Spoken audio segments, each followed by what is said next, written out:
Look at the size of this beast. It's freaking huge. Look at that girth. Alright, we got to get her back in. Jay Linesider here. Today I want to talk to you about how to fish the mullet run, and specifically how to fish the mullet run with artificials from a bridge. You need to take advantage of the shadow line of the bridge, and here we have a typical South Florida bridge, and here we have the shadow line. Now of course this is during natural sunlight hour and daylight hours, but there is still a shadow line cast from the sun along the bridge, and you can see it right there. Now you're going to have the same kind of effect at nighttime from the street light. As you can see, there's a pole here and there's a pole here, and they're going to project light down into the water, but under the bridge there's obviously going to be a shadow at some point on each bridge.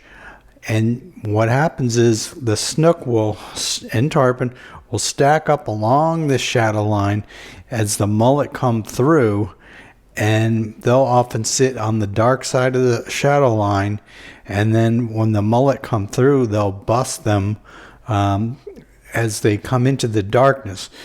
The snook and the tarpon, they're very smart about this, because what happens is when the bait fish are out here and their eyes are adjusted to the light, but then they come in here and they go into the dark, it's just like you going from a lit room into a dark room. You can't see for a couple of seconds or maybe even more.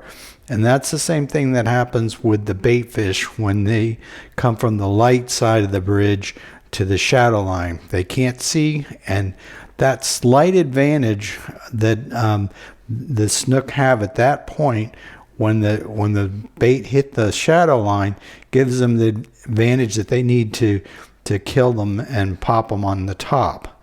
Now there's various other things that you need to know about the average bridge in South Florida. Here's a bridge tender, I guess like office or whatever you want to call it, the control station if it's a drawbridge. And a lot of times a bridge tender station will have a light on it projecting down into the water, and that will also give you a shadow line, and sometimes a lot brighter than these street lights. So that's another feature you need to look for when you're fishing any particular bridge. If you have a bright light, the brighter the better, down into the water, that's going to be a feature you want to look for. Also, a lot of the bridges in South Florida have what's known as a tide gauge light and a tide gauge. I'll show you in another slide a close-up, but this has a number on it to show you the clearance for the bridge. In other words, how many feet is it from the bottom of the bridge, lowest part of the bridge, to the water, so that the boats know, hey, am I going to fit under there or not? So there'll be a series of numbers, and so the boats can see that at night. There'll be a light right here, and it'll also put out a shadow line, and depending on the style of light and the kind of light, it may be bigger than what I've shown right here, but it's also going to have another shadow line. And another important feature about the tide gauge lights are that it's right at the fender. It's right at the front of the fender. There'll be one here, and then there'll be one over here. They're usually on opposite sides, and there's usually two on each one. There's north side and the south side of your intercoastal bridges will have these tide light gauges. And sometimes they're good, sometimes they're not so good. It depends on the depth and the flow of the bait that comes by here. Only the snook know for sure why certain ones are good and certain ones are not. But I think a lot of it has to do with the brightness of the light and also the flow going through the bridge. So this will give a snook a chance to hide right here, and then once or anywhere actually along this fender, and if the tide's coming this way, a snook might be back here, and the bait fish or the mullet will have gone through that light and they'll be temporarily blinded, and they'll be easy pickings for a snook that are in and up here. Now, as far as fishing the shadow line, in the middle, the snook could be in the middle where the flow is the strongest. It all depends, I guess, on where the mullet are flowing. A lot of times the snook will be closer to the fenders on one side or the other, or they might be in the middle. It all depends on the flow, and it could change on the incoming versus the outgoing. The fish might have a preference for one side or the other. Now, since we're talking about the mullet run, mullet typically are on the top. So during the mullet run, you're going to want to have a lure that runs on the top. Even if you have a flare hawk, you're going to want to have a lighter flare hawk, 1/2 ounce or 1 ounce, and you're going to run it along the top, which may mean burning it through and winding it really fast to keep your lure on the surface. I'll talk about lures here in a second. Also, sometimes some of these bridges can have good spots off to the sides, but it also depends on how deep it is over here. If you get some good water flow through here, sometimes the mullet may be going through the shallower side. It's wherever you see them busting on top, especially during the mullet run. You see the mullet busting on the top, you want to start casting and get over there, no matter where it is.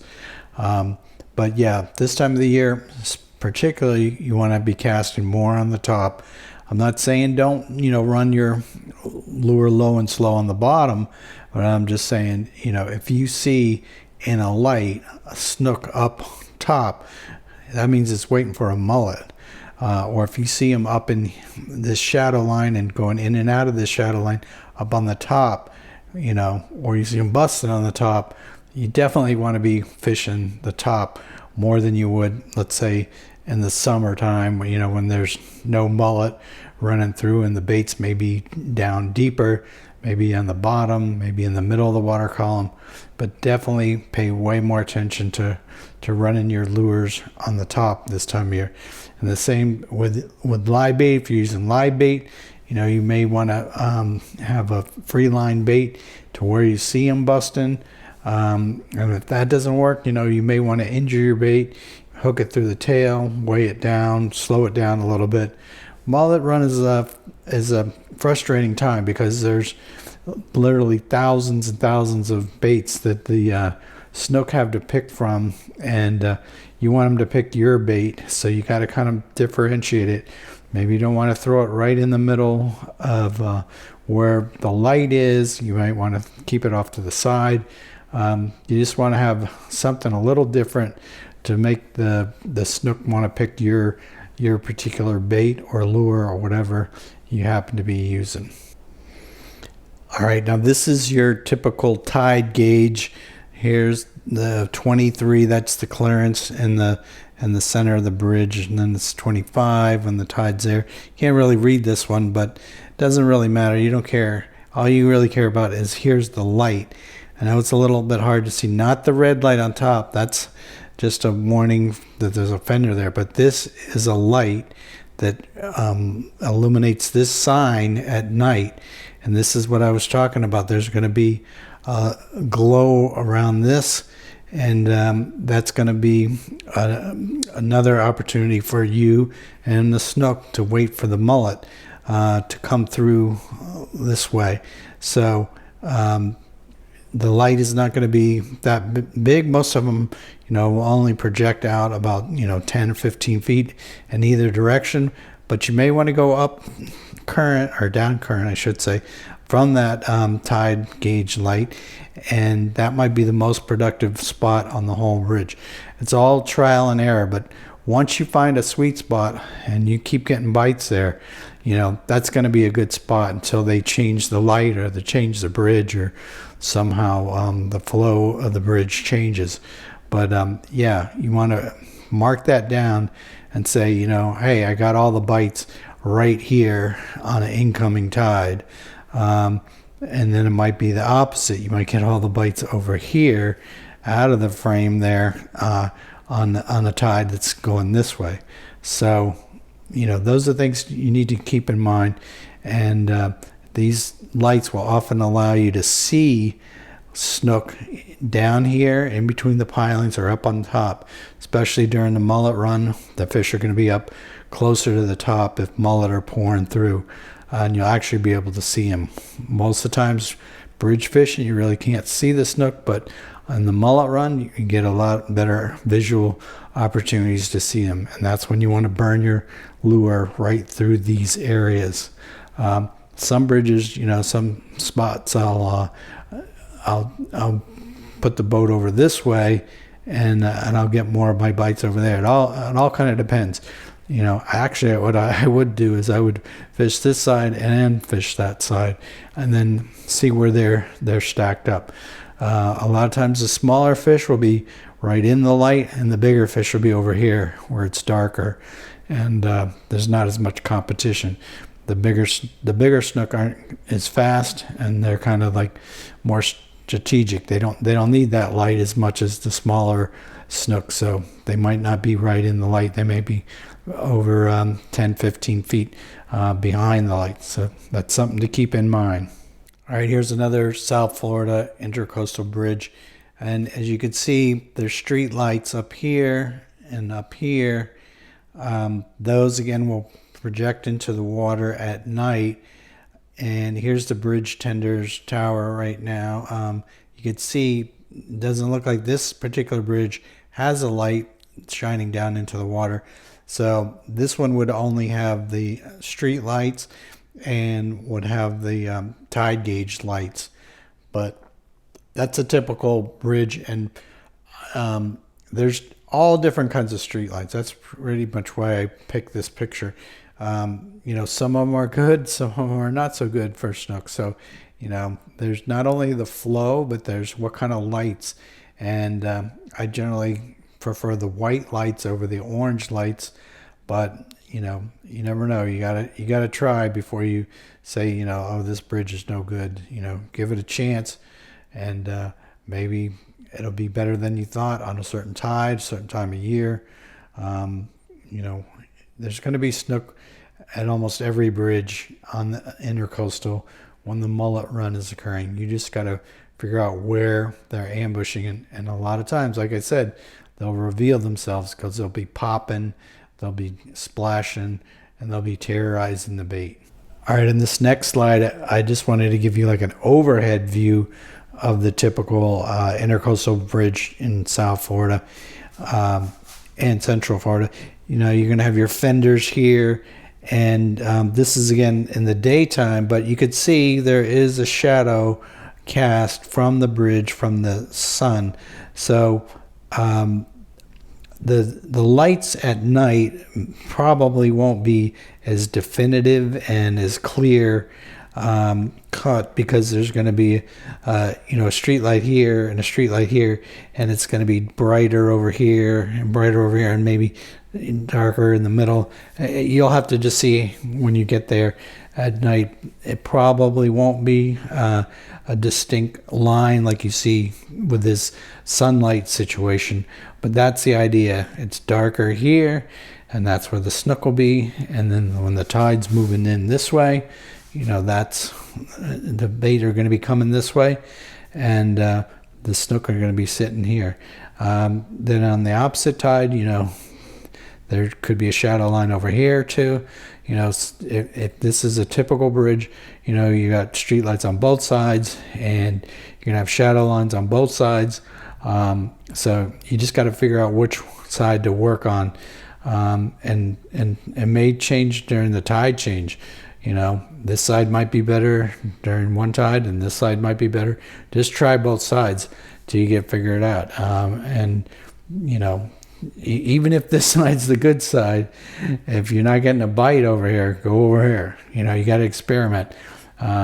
These fish don't do everything exactly the same, otherwise they'd be caught all the time. So you got to kind of change things up. Run your lure on the top, run your lure in the middle, run your lure on the bottom, run your lure slow, run your lure fast. Try all kinds of different things till you figure it out and you get that bite. All right, this is another diagram that helps demonstrate a bridge, what it would look like at night. I've kind of drawn in this yellow is the light coming down from the street lights, and of course the shadow line is going to be underneath the bridge. You can't really see it, but the light's going to come out to about here, and then it's going to be, you know, darker and darker and darker as further you get away from that light. And then this would be your tide gauge light on this side, and then of course it would have a shadow line outside of that, and then this is your tide gauge on this side, and then here's your bridge tender building right here. And if it has a light, I've indicated, you know, this area here would give you this extra light right here. It's kind of like a triangle, because a lot of the ones I've seen, you know, there's a light here and it shines down there. And it's not going to be uniform. It's going to be different on each one depending on what style of light they have. They may change the light bulb and the whole thing is different. Or, you know, the one bridge tender may turn the light on and the other one may not, you know. So it all depends. Sometimes they turn them on when the boats go through. And sometimes that's when the bike goes off, when a boat goes through. So all these things vary, but it's something different. It's something that, you know, you should pay attention to, because the best bite on the bridge might be up underneath there, past where this light from the bridge tenders building is showing. So that's something different, and that might be the best bridge, you know, for 10 miles if it's got this bridge tender light like that. So something to consider, something to look for, and obviously something to pay attention to. And of course, ask around, ask people, you know, how do you fish this bridge? What's a good bridge in our area? Word of mouth is the best way to figure this out. But, you know, if you don't have somebody telling you, you can figure it out. I can tell you, I figured out a bridge in my area that nobody fished practically, and I turned it into, you know, a bonanza. I used to go there and clean up pretty good. Got like 10 slots last year during the Mullet Run. Another time I got like 6 over slots, and I'm going to show you some of those in a minute.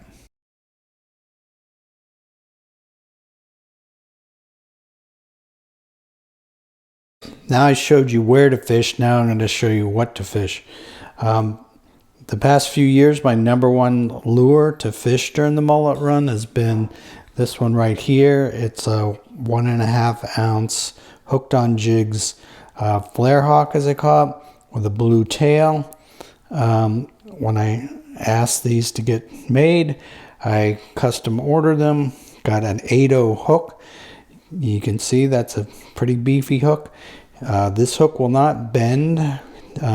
Even if you got like 50-pound test and a lockdown drag and 100-pound mono, this hook will not bend.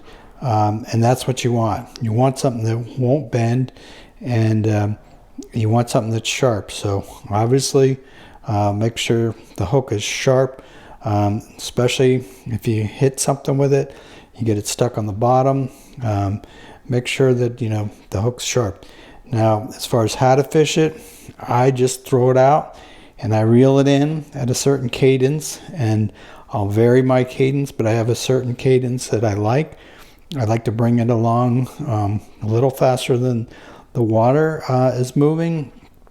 And like I said before, in the Mullet Run, I'll run it on the top, which means you're going to have to run it pretty quick to get it to go through, you know, not dropping too bad. So yeah, you might want a lighter jig than this, 1.5 ounce during the Mullet Run, but that's what I have and that's what I use, and I just burn them a little faster. Don't let it down, especially if I see the snook and the lights on the top. Now, of course, you can also, I'll drop it down to the bottom, run it low and slow, nice steady pace. I do not jerk it. I do not try to jump it. I don't do any of this stuff other people do, but believe me, this works. This is why I caught a lot of fish on. I don't know why it works. I don't know. They just see the profile. You don't want them to have a long look at it, but you want it moving along, especially if it's light. If it's down on the bottom and it's dark, you don't have to worry about that. You can move it nice and slow. But yeah, these will even work in the daytime. But you know, in the daytime, I prefer something with a little action. And speaking of that, my second favorite lure is this Gambler. This one's about a 6-inch, and this is like a 1 ounce jig on it, and this thing has action. This works good during the mullet run. Looks dark like a mullet, has action. So if it's still light out, or if it's totally in the daytime, you know, this thing will work because the tail will have action. It'll fool them, especially, you know, if it's not all the way dark yet. This thing will work, and they can feel the vibration of this thing going past them, and it'll cause them to attack it. Again, this one I do not jerk it around. I just do a steady retrieve. I think, you know, you're gonna, you know, possibly, and I'm not saying that for sure, but you know, you can possibly lose bites or miss fish by jerking it around too much. I mean, I know that's what happens in the wild, but you know, I give them a better chance to catch it if I'm pulling it on a long, straight pull.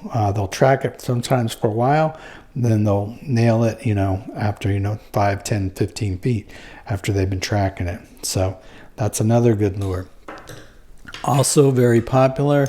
This is a NLBN 5-inch, and I think this is a 1 ounce jig head also. But yeah, this is the same thing. You know, burn this through the light, and you'll get some good fish, good bites. Another one. This is an old school Storm Wild-Eyed Chat, I think it used to be called. Tsunami makes them now. A Storm, I still think, makes some of these now, but yeah, these caught a lot of snook too. You just want to pull through slow speed. This tail doesn't work as good as the other two tails, but it will work at a slower speed, and this is a perfect imitation of a finger mullet. There's bigger sizes. You can get up to 6, 7, I think 9-inch ones, but you know, this is the typical one that you want to use off your typical South or Central Florida bridge. Well, that about does it. The only way you can really figure out how to fish the mullet run is to get out there and do it. So it's happening right now. So I encourage you all to get out there, fish the mullet run, you know, whenever you can. You know, try to figure out the patterns, try to talk to people, find out where the bite is, you know, find out what they've been biting. That's the best way to do it. And you know, I mostly done night fishing for the mullet run. You know, the best time during the mullet run when you're using artificials is if the baits aren't pouring through. If they're coming through sporadically, they were there the night before, the snook are still hoping they'll come through, but you know, this mullet run's pretty sporadic, so you know, you got a good chance if you're using lures and the fish were, you know, pouring through, the mullet were pouring through the night before, you got a good chance of catching something if that was the conditions. Now, if the mullet are pouring through and you are using artificials, you know, like I said, you might have a rough time. You know, you might be a spectator, but even the people with live bait will be spectating a lot too.